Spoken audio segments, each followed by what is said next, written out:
your stethoscope. Explore your body, mind, and soul. Energize your Body, mind, and soul. harmonize your Body, mind, and soul. Body, mind, soul. Body, mind, soul. Body, mind, soul.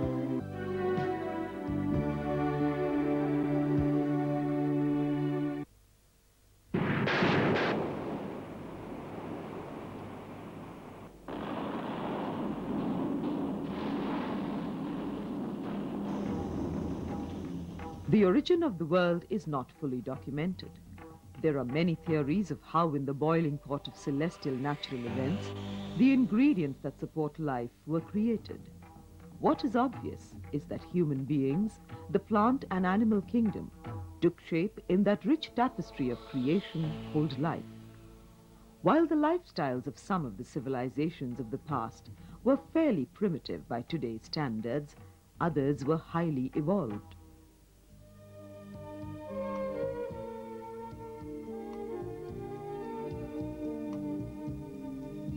Some ancient texts give accurate descriptions of the principles of the cosmos, the world, and human beings in health and disease.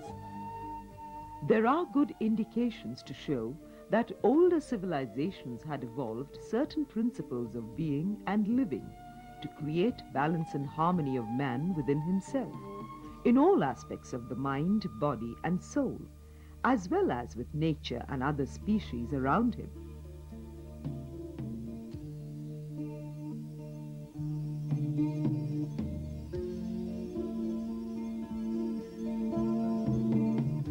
Religion and medicine were linked and often practiced by the same person, as the mind, body, and soul were not seen as separate entities.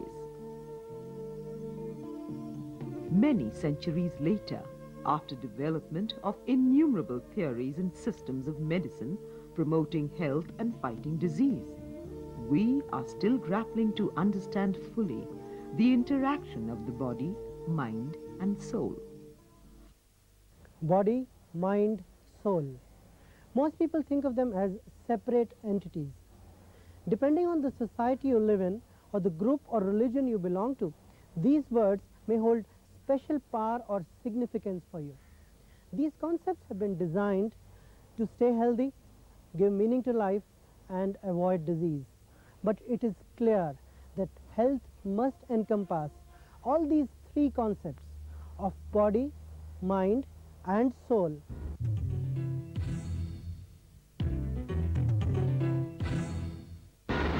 Body is anything heavy? Body is your temple. Body is a covering of the soul.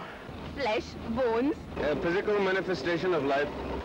Body is, is a physical frame. M-I-N-D? What a weird question. What do you mean, what's a mind? Mind is your engine. It's thinking, your vision. Mind. That is the integral part of life. Mind. Oh, it's a too big question. Mind is, you can say, a computer for the body. It certainly can be, a state of consciousness, one can say. I have no idea. I think I'll go home and do Reiki on me. Soul is the extract of your life. Soul. It's the purest form. Maybe a saint will be able to advise what is soul. The soul is all of us, our souls, trees, animals, is the eternal particle of God. Soul is the inner mind. Perhaps it's a higher level of consciousness. It's the last thing that we inhabit. You know, we have a consciousness, and first it inhabits the causal body, and then it inhabits the astral body, so they say, and then this physical body, well, that's where you end up. That's the final outer covering. This is the definition offered by the Universal Dictionary. The body can be defined as the entire material structure and substance of a living being.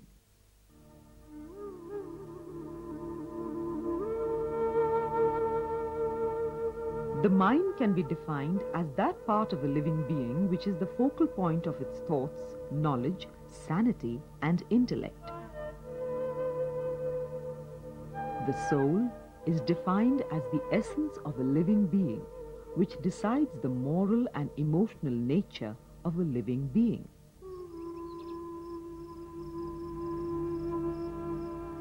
The WHO definition of health says, health is not only the absence of disease, but a positive sense of physical, mental, social, and spiritual well-being. The knowledge of different aspects of health, as we understand it today, has not been easy to come by. Man's integration within himself and adaptation to nature has gone through many upheavals and changes.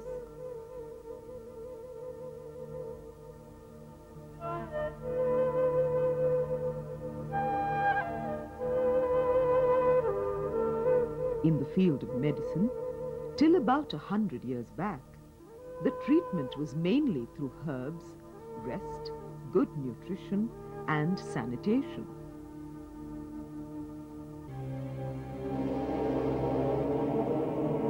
Certain practices like bloodletting, hot and cold showers, removal of evil spirits, etc., prevalent at that time, may now seem shocking and illogical.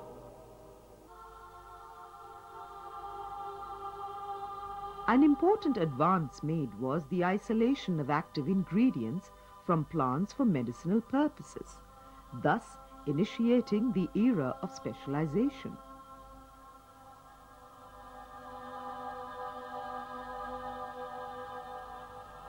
This was also the period of rapid colonization by the English, French, and Portuguese.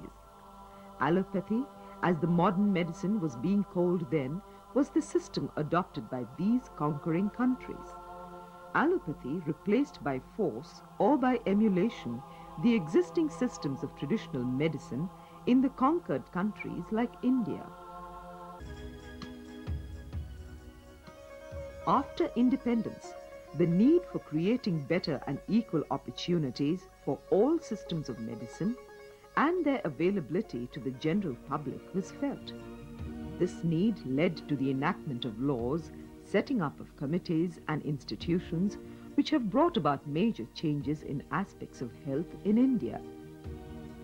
These are some of the important indices that reflect the improvement of health status and facilities in India. The population, according to the census of 1951, was approximately 36 crores, while now it is approximately 100 crores. The crude birth rate in 1947 was 40.8, while now it has come down to approximately 25. The crude death rate in 1947 was 27.4, while now it is reduced to around 10.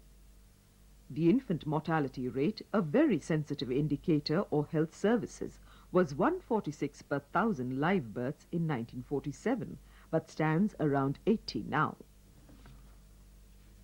The life expectancy of 32 years in 1947 has now gone up to around 62 years. Despite all our achievements, we stand today at the crossroads of health and disease. There are many issues to be resolved and battles to be won before reaching that perfect state of health and harmony while eliminating disease and disability. There are innumerable medical systems and alternative therapies to choose from, but none of them are complete. They do not focus holistically on the prevalent diseases of today, the so-called diseases of civilization.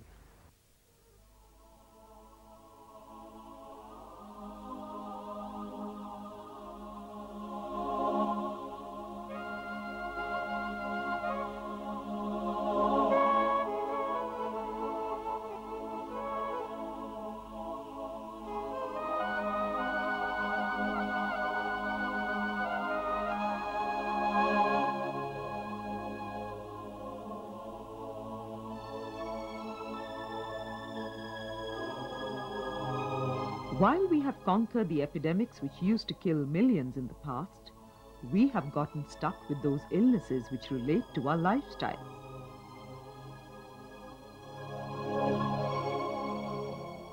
Lifestyle includes what we eat or drink, how we think or act.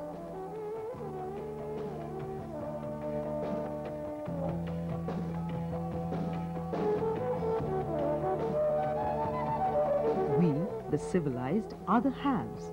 We have food in plenty, increasingly prosperous economies, and vastly advanced medicine.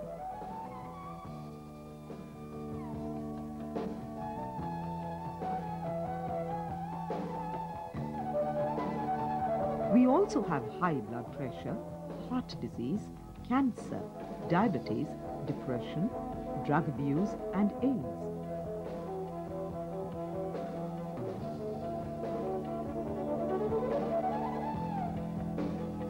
Diseases that primitive man did not suffer from. Diseases that are exclusive to our civilization.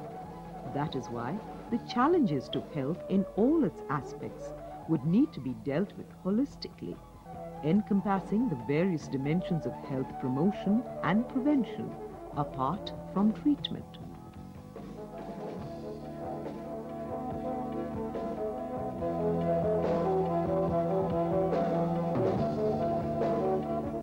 Our program Body, Mind, Soul would be featuring the key aspects of health that touch us all in our sections Generation, Degeneration and Lifeline. We would also be focusing on the new technologies and latest issues and news in the section News Health. Promoting health and preventing disease would be through fitness, nutrition and home remedies in the section Slice of Life. We would be sifting fact from fiction in the section Amazing Facts, Myths and Misconceptions. Apple of the day would be food for thought and action, which would see us through the week till the next program. So, let's move on to our next section, News Health, to be followed by others.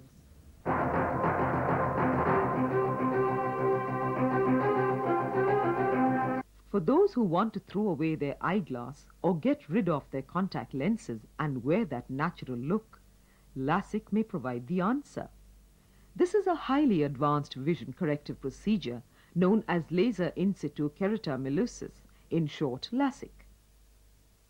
Using laser, the surgery to correct faulty vision is performed beneath a thin layer of the cornea without damaging the surface. The surgeon then uses a cold beam laser to reshape the cornea, improving the way light is focused on the retina, producing clearer vision. This procedure is able to correct nearsightedness, farsightedness, and astigmatism, and is poised to become the treatment of choice, providing relief from artificial visual aids for millions.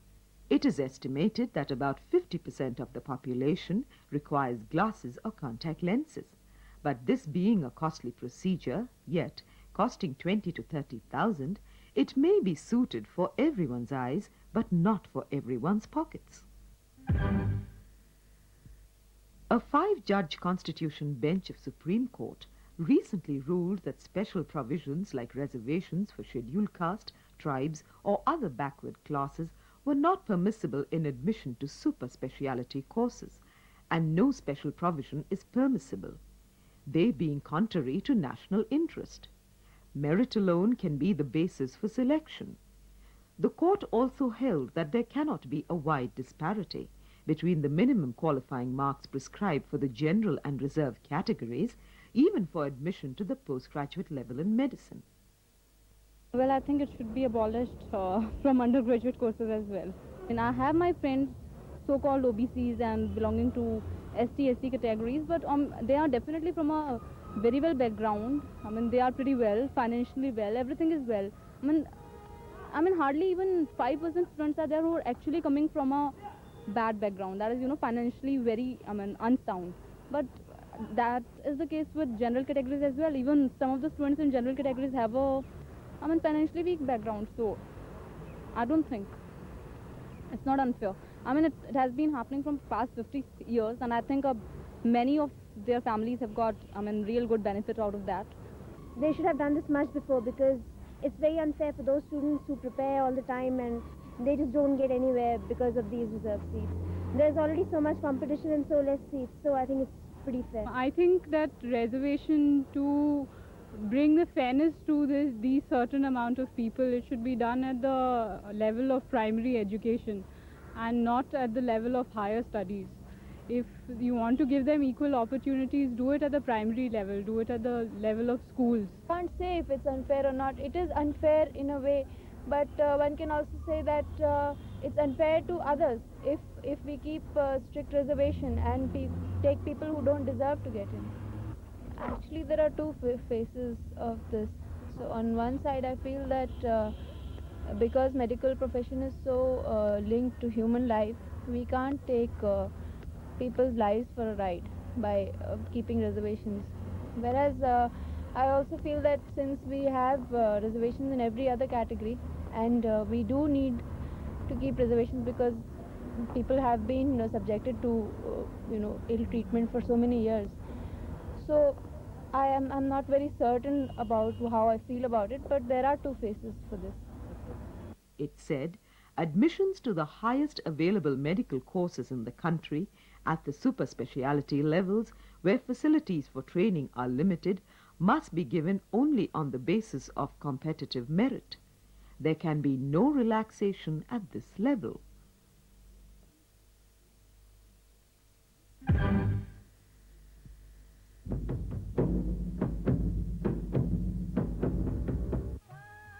It is really strange how times have changed.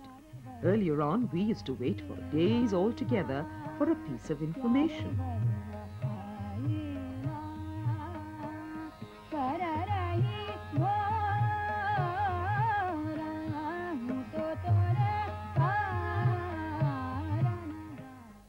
But today, all you have to do is a bit of tapping of your fingers, and you have a whole world of information in front of you.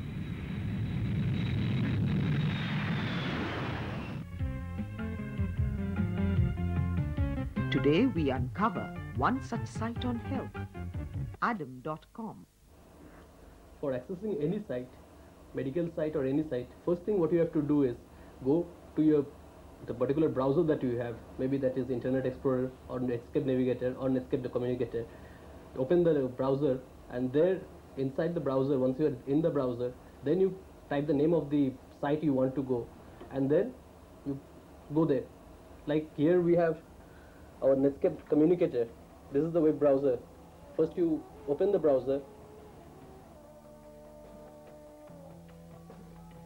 Here this is the first Netscape search screen that's coming here, and this is the, by default, this is the home page, Netscape home page here. Here you type the name of the site which you want to access. Like now we'll be accessing a medical site, Adam.com. Adam.com is one of the important websites in the field of medical sciences. It deals mainly with the common diseases. The site provides information on major diseases affecting the children, women, and adults. The site is very helpful to the common man, and it provides symptoms of a disease, its causes, treatment, and preventive measures to be taken. Other important features of the site is that one can post health-related queries on the site to be answered by experts, join the discussion room online, and give one's views on different health-related issues. That was the latest from the world of medicine. We now move on to our next section, Slice of Life, focusing on exercise, nutrition, and home remedies.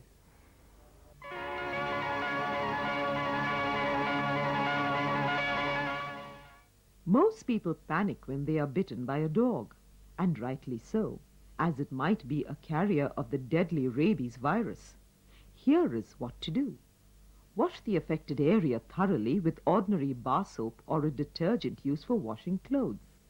Continue to wash for a full 5 minutes in running water. If there is any minor bleeding, cover the entire wound with a thick sterile gauze or clean cloth.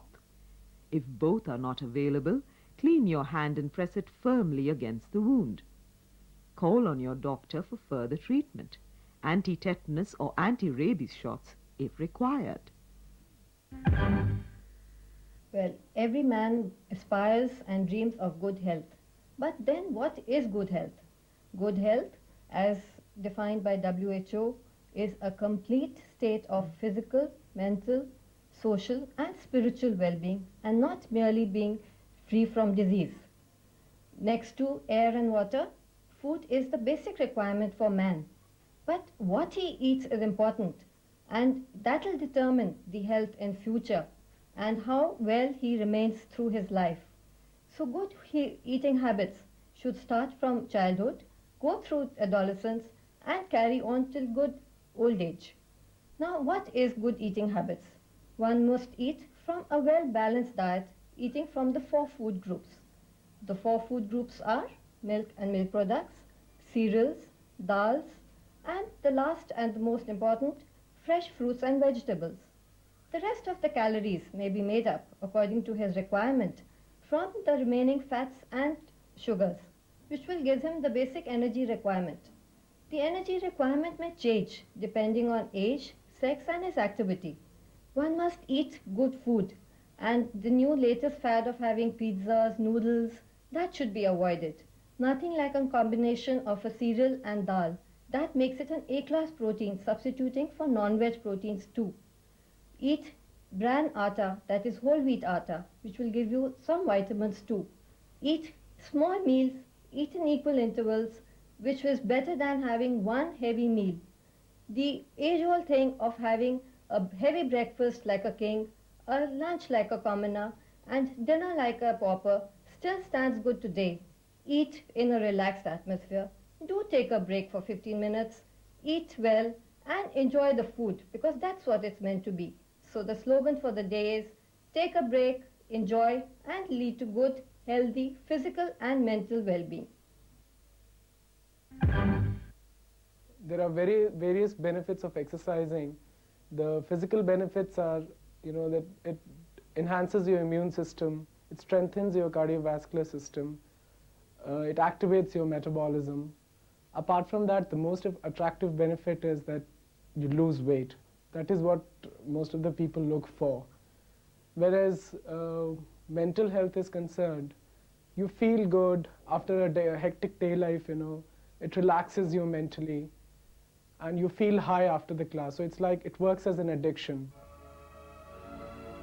Simple pleasures in life, like a relaxing game, a shared group activity, or a daily physical regimen, can greatly enhance the physical and mental well-being of a person. Vigorous physical exercise not only keeps the body in shape and decreases the risk of falling ill, but also brings about certain hormonal changes in the body, giving the person a natural high and a mentally rejuvenating experience. Cultivating a healthy habit of including some kind of sport or physical activity can produce long-term physical and mental benefits.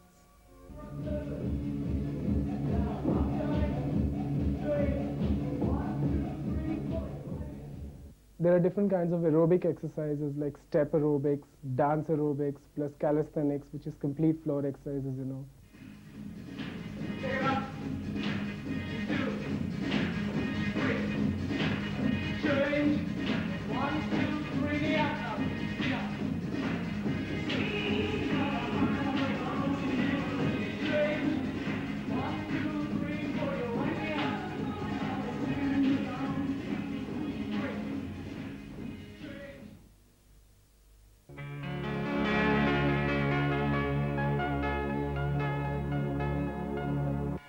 It is surprising how little we understand or know about our body, mind and soul, and thus harbor many myths and misconceptions. Did you know that in a day a human being works 7 million brain cells of the 100 billion brain cells each human brain has? Can kissing cause AIDS? Well, this myth can be true, but the chances are extremely rare. In fact, it is possible only in the case where the partners have either gum disease, mouth ulcers or cracked lips. This is because the blood in the saliva can get into the partner's system and carry with it the AIDS virus. This is theory. But the experience is quite different. In fact, scientists are of the view that saliva contains a protein that inhibits HIV. A case in point of the 500,000 AIDS cases reported to CDC till June 1998, none of them have been traced to saliva.